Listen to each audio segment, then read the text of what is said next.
It all began with a simple moment, the Fringe Festival. While advertising t-shirts for the Edinburgh Fringe Festival on Facebook, someone commented online that Jews were not allowed to attend the festival. I discovered he was probably referring to a recent cancellation of 2 Jewish comedians at the show, specifically, but no Jews were banned from the Fringe Festival. That discussion I had with my friend on Facebook led me down to this path of reflection. One of the greatest and most destructive, the idea of race. Race is the biggest emperor's new clothes phenomenon of modern civilization. Like the emperor, clothed in garments no one could see, we have been taught to see race where it doesn't exist. Science is the little boy in the story, pointing and saying, "You are naked, race isn't real." We have built systems, nations, ideologies, and even religions around this illusion, and the result has been centuries of suffering, division, and bloodshed. What does the science say about race? Race is a social construct. Modern genetics has shattered the concept of biological race. The Human Genome Project confirmed that all humans are 99.9% genetically identical. The remaining 0.1 variation does not divide us into races, but reflects local adaptations like skin, hair. There is no genetic variation with racial groups. There is more genetic variation within racial groups than between them. Race has no biological basis. It is a socio-political construct. This is coming from the American Association of Physical Anthropologists. Listen to this. There is no gene for black, white, or Asian. These are man-made categories, not scientific facts. This is coming from Dr. Sarah Tishkoff from the University of Pennsylvania. One striking fact: a stranger from another continent may be a better organ match for you than your own family. Let that sink in. The myth of ownership. No one is from anywhere. Dr. Nathaniel Jensen, Harvard-trained geneticist and author of the book Traced: Humans' DNA's Big Surprise, used migration patterns and genetics to show that the people currently inhabiting Europe, Africa, or Asia are not the original inhabitants of those lands. Mass migration throughout history, due to climate, conflict, exploration, and settlement, means that the Europeans are not originally from Europe. Genetic and archaeological evidence shows that Europe was originally inhabited by dark-skinned hunter-gatherers who migrated from the Middle East and North Africa. These early populations were later replaced or assimilated by Indo-European pastoralists from the Pontic Caspian steppe. Africans are not originally from all parts of Africa.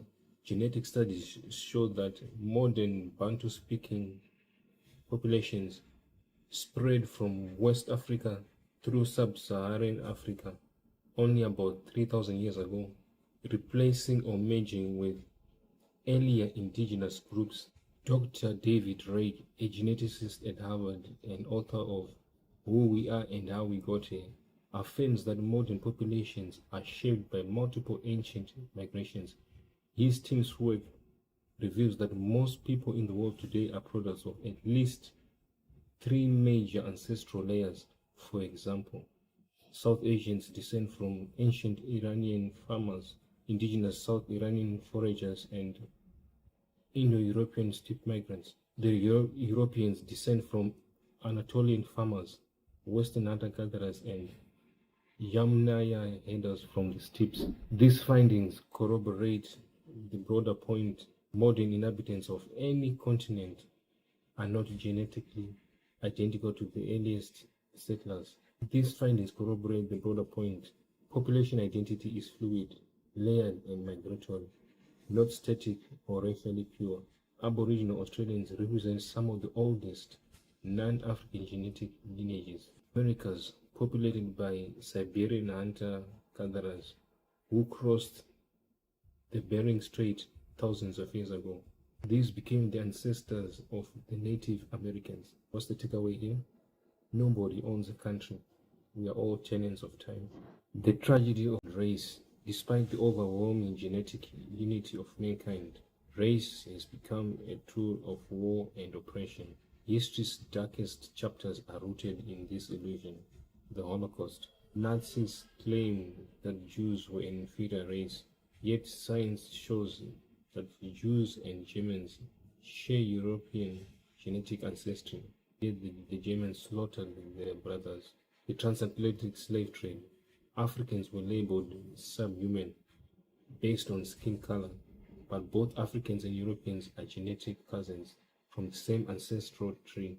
The colonization of the Americas. Native Americans were displaced, slaughtered, and erased, are related to the settlers who claimed their land. The world has been bleeding over boundaries that never existed. Statements like But on immigration, you better get your act together, or you're not going to have Europe anymore.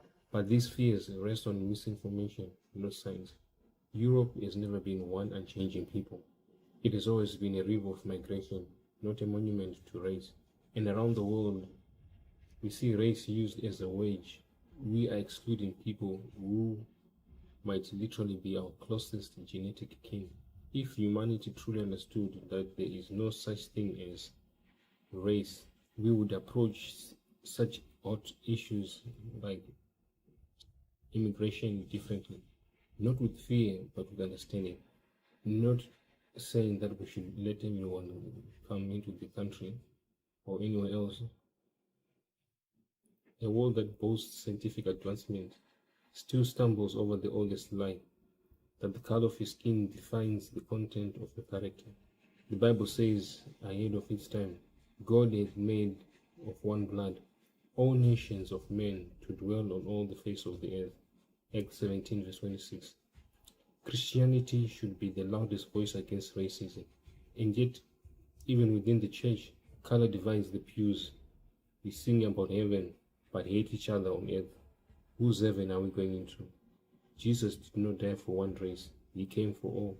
This is the mic drop. This is the truth that silences all the spin.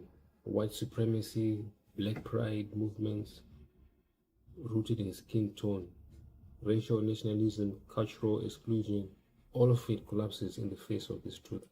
Race is not real. We have been defending shadows, dividing over illusions. It's time to awaken. Let go of race and let go of fear. Let go of who belongs and who doesn't. Because in the end, we are not many races. We are one blood, one human family, one broken story. And as always, God bless you.